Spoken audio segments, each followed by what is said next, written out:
আমায় ছিঁড়ে খাও হে শকুন, হে সীমান্তের শকুন, এক্ষুনি ছিঁড়ে খাও আমাকে। হে আটলান্টিকের ঈগল, শিগগির খুবলে খাও আমাকে। হে বৈকাল হ্রদের বাজ, আছড়ে কামড়ে ছিন্ন ভিন্ন করো আমাকে। আমার রক্তরসে শুধু অসহায়ত্ব আর অভাব। কাগজের কামলারা তারে আদর করে মুদ্রাস্ফীতি ডাকে। ঋণের চাপে নীল হয়ে যাচ্ছে আমার অঞ্চক্রিকা। সংসার চালাতে অন্তরে হয় ইন্টারনাল ব্লিডিং। কি আশ্চর্য, তবুও আমি মরছি না। ওদিকে দোজখের ভয়ে আত্মহত্যা করবারও সাহস পাই না আমি। খোদাকে বললাম আমি মরতে চাই।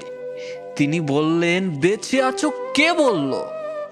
সহস্রাব্দ উন্নয়নের সাক্ষী হিসেবে রাজা তোমাকে মমি করে রেখেছেন। বাজারে দীর্ঘশ্বাস ফেললে নাকি রাজ্যের ভীষণ বদনাম হয়। রাজারও নাকি মন খারাপ হয় খুব।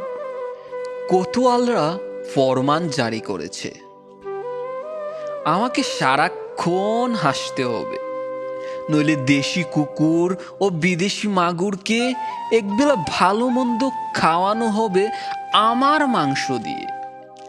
নিত্যদিন ব্রয়লারের ভুঁড়ি নাকি ওদের ভাল লাগে না। অথবা আমাকে ভাগ দিয়ে বেচা হবে। মানুষেরও তো মানুষ খাওয়ার স্বাদ হইতে পারে, তাই না? ভাগ্যিস তা বিদেশি সুপার শপে বিক্রি হবে না। দেশি মানুষেরই তো হক বেশি আমাকে খাওয়ার। এ দুজকি যখন নিয়তি, তখন আমি উদাম হয়ে ডাকছি দুনিয়ার শ্রেষ্ঠ মাংসাশী বিহগদের। হে ঈগল, চিল, ভয়ঙ্কর বাজেরা, হে সাম্রাজ্যবাদী সাহসী শকুনিরা, তোমরা F-35 মতো, MiG-29 মতো দল বেঁধে হামলে পড়ো আমার বুকে। আমার রান থান চক্ষু কলিজা আজ সব তোমাদের গনিমতের মাল। দেশি শুয়োর খুবলে খাওয়ার আগেই তোমরা ইচ্ছে মতো ছিঁড়ে খাও আমাকে। দোহাই, শুধু মস্তিষ্কটা খেও না আমার, তাহলে শীঘ্রই দাস হবে তোমরাও।